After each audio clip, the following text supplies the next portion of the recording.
Hey, what's going on guys, it's me Blighting Gamer. Welcome back to the channel. Today we're going to be continuing What If Ash Woke Up Early Part 3. I have some important announcement at the end of the video. Be sure to check it out.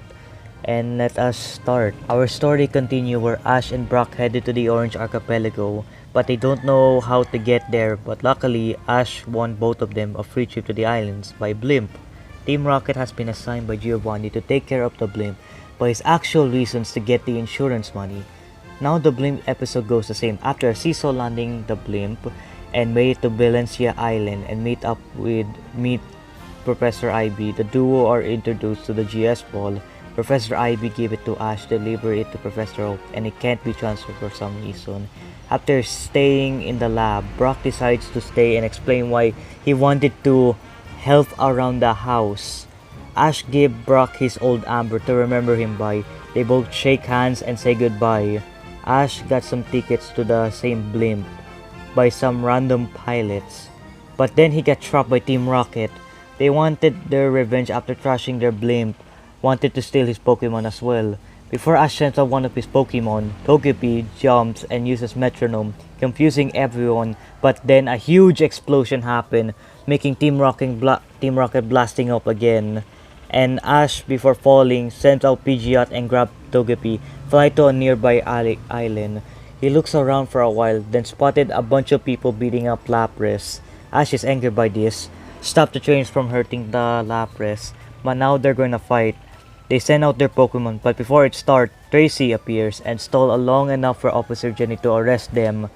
Ash and Tracey talk for a while and gets the info about the Orange League. Knowing this, he calls Professor Oak if he can wait for a while because he wants to challenge the league. Oak is okay with it. Then Tracey wants to join Ash since he knows Professor Oak and wanted to become his assistant, so he forcefully joined as Ash's companion. They try to help Lapras but it doesn't work. Then Team Rocket appears. Everything goes the same and Ash catching Lapras. He transferred Pidgeot for Lapras due to not breezing around the area to go to and wanting to help Lapras to find his family. Then they set sail to the first gym. The new duo arrive at Murcott Island, where Ash gets pranked and it is introduced to gym leader Sissy. She accepts his challenge, but there is a difference from Kanto. Instead of battling both of them, they have to shoot a disc with their water type. Ash had to switch out first his team. After doing that, they both get ready. Sissy sent out Seadra and Ash sent out Kingler. It's a bit hard than in canon, but Kingler and Seadra is able to make a draw with the last disc. After that is Surfing, but is interrupted by Team Rocket. The rest go the same, with Ash and Lapras winning the Surfing race and getting the Coral Eye badge. He and Tracey leave Murcott Island and headed to the next destination. They get trapped into a storm and landed on Pinkin Island, where pink Pokemon live when Ash spot a pink Rhyhorn. He did something dumb in approaching it, but thankfully Rhydon caught it before things gets worse, and is a bit disappointed at Ash. After that, they found Officer Jenny, and after a talk from Professor Oak, they are free to go as long as they keep the island a secret, which they do because they don't want to go to jail. After a while riding Lapras, the Kabuto episode goes the same, but after that, while heading to the next island, Ash and Tracey spotted something in the water, a trail of sort. They follow it and find a small rock island and see a very scared and alone Squirtle, who's incredibly terrified at them.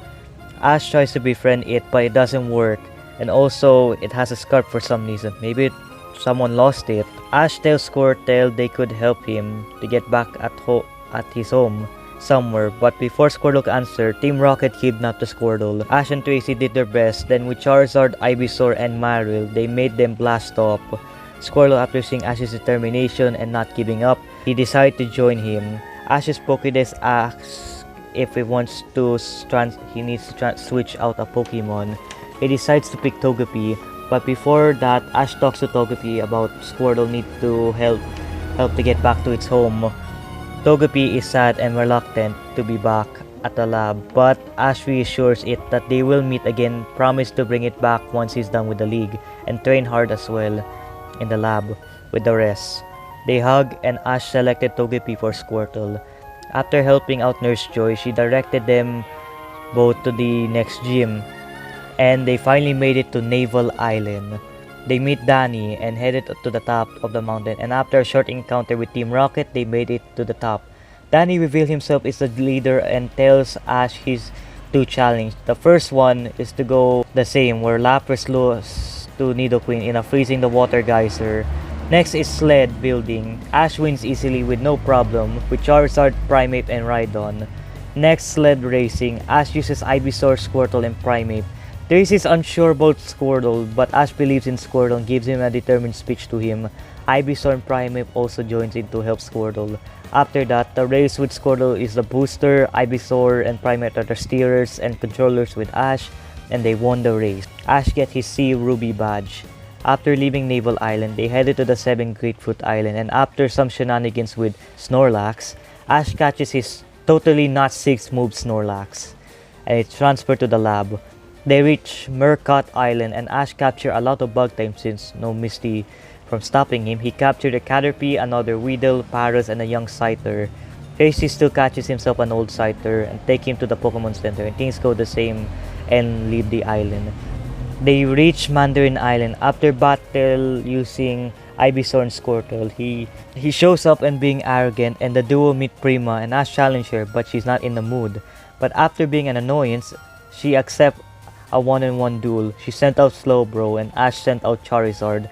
This battle goes somewhat the same. Charizard using Metal Claw, but Slowbro uses Disable and Mega Punch, and the rest go the same. The love story of Nidoran never happens because Misty isn't there, and Ash and Tracey doesn't want to be involved in it. So let's move on to Mystery Menace, where the mayor is completely insane for blowing up a sewer system. He kinda deserves being sent flying away, possibly arrested, but who knows what happened to him. After that bizarre event happened, Officer Jenny tells Ash where the gym is, and they headed off. They arrive at Trobita Island, and saving Rudy's sister in the process with Lapras and Meryl. Rudy accepts Ash's challenge and tells him what his type is gonna use. He can use the same one. Ash will use water, grass, and fire. We skip to their battle. The next day, Rudy sent out Stormy whilst Ash uses Squirtle. This battle was rough for Squirtle. Stormy's Rapid Spin and Water Pulse knocked back Squirtle, but Squirtle uses Skull Bash to stun Stormy for a bit and tried to hit him with Water Gun, but he missed.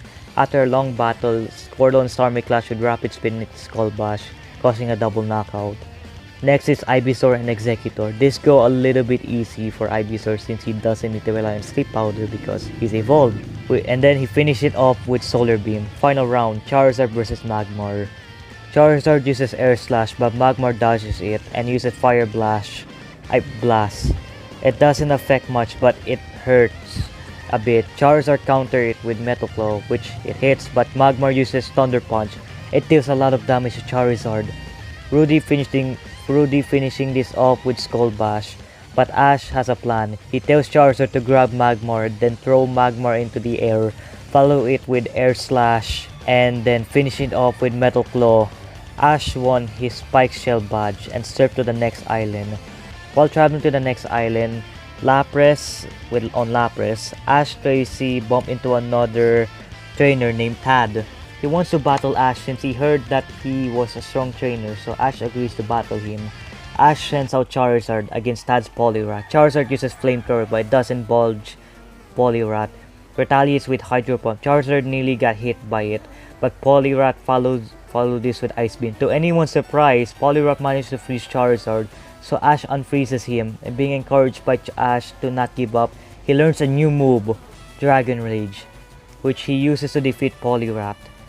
Tad, surprised by how Ash acts, bids him farewell, and Ash and Tracey continue their journey, while also training his Pokemon along the way. Now for the second movie, it basically goes the same without Misty and Ash being much more prepared since his Pokemon has more training. Continuing on their journey, they arrive on an island where there's a firefighter made out of the Squirtle and its evolutions. It somewhat goes the same with Ash's Squirtle almost joining the team, but he stays with Ash due to their bond, and the captain also saw it as well. The weird Snorlax episode won't happen since Professor Oak has him in the lab and he's always asleep. So we finally reached to Kumqua Island. Yeah, that's the name. where Ash meets the 4th gym leader, Luana. He needs to battle Luana, but before battling, she mistakes Ash for her son and explains the situation. After that, they do a double battle. But before I mention that, Team Rocket by this point has returned to their HQ because Giovanni needed them, so they're now gone for now at least. They're really gone. They're not gonna be important for later on. When the battle started with Ash using Charizard and Rhydon while Luano uses Marowak and Alakazam. Charizard and Rhydon don't go so well since it's their first time battling together and this never happened before until now. And they accidentally hitting each other in the process, but Ash managed to adapt to it. The battle starts with Charizard launching Flamethrower towards Marowak but managed to deflect it. Charizard dodges it. While that's happening, Rhydon charges towards Alakazam but it teleports to the exact location where the deflected Flamethrower stunning it, which gives Charizard to attack it. Marowak, being confused what happened, gets destroyed by Rhydon with Earthquake. It also affected Alakazam, giving Charizard, who's flying, to finish it off using Air Slash. Luana congratulates Ash to give him the Jade Star badge, his final badge to finally enter the Orange League. Ash, while continuing his journey, trains his Pokemon more to become stronger and be more prepared in the future. Okay, skipping through some stories while also mention that one episode where you make something useful, useless, useful. Cup, Magikarp. Magikarp.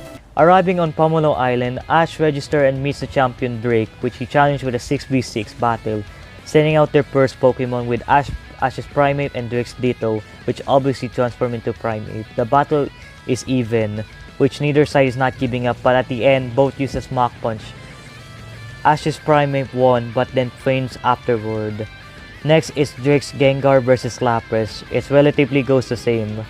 Next is Onix vs Squirtle. Squirtle has much more harder time here, with Onix almost hitting him, and some of his moves aren't working, so he tries this. He goes inside of his shell and uses Water Gun to launch himself like a rocket towards Onix, and then Onix's head. And then he used one punch. Onix with Ice Punch. Guitar solo intensifies. Electabuzz vs Rhydon. Electabuzz tries with every of its move, but Rhydon, looking and thinking in his head, is this really a challenge? Then one-shots Electabuzz. Venusaur vs Ivysaur. Venusaur starts off with Razor Leaf, but Ivysaur counter it with its own.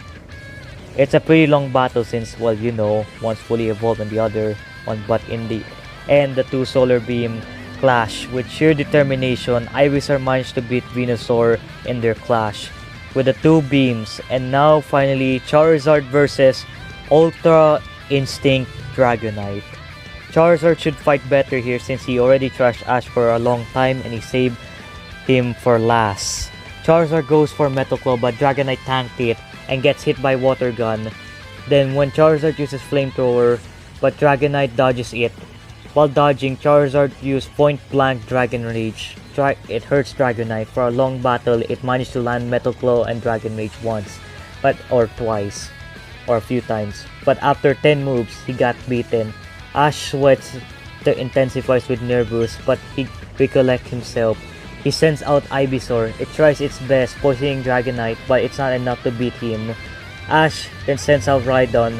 It's fighting for its life because it's also regretting thinking about Electabuzz's battle earlier.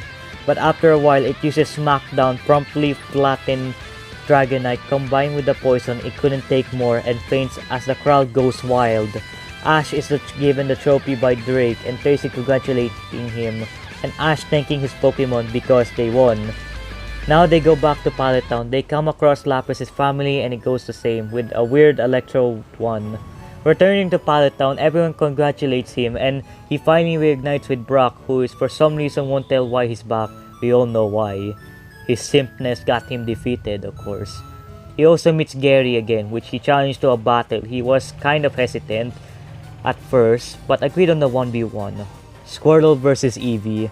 Squirtle tried his best, but Eevee is too fast, was able to land a Water Gun briefly to stun Eevee with Skull Bash, but Eevee uses Swift and followed up with Quick Attack, sending Squirtle flying through a tree, but then determined to win, it uses Skull Bash. While doing that, Squirtle evolves into War Turtle. He missed, but he redirects himself by spinning Water Gun, winning Ash the match. He congratulates Ash but goes ignorant mode and saying he won't be beaten again and tells him smell you later. Ash gives Professor Oak the GS ball but he can't open it for some reason. I swear this ball caused more problems than anything.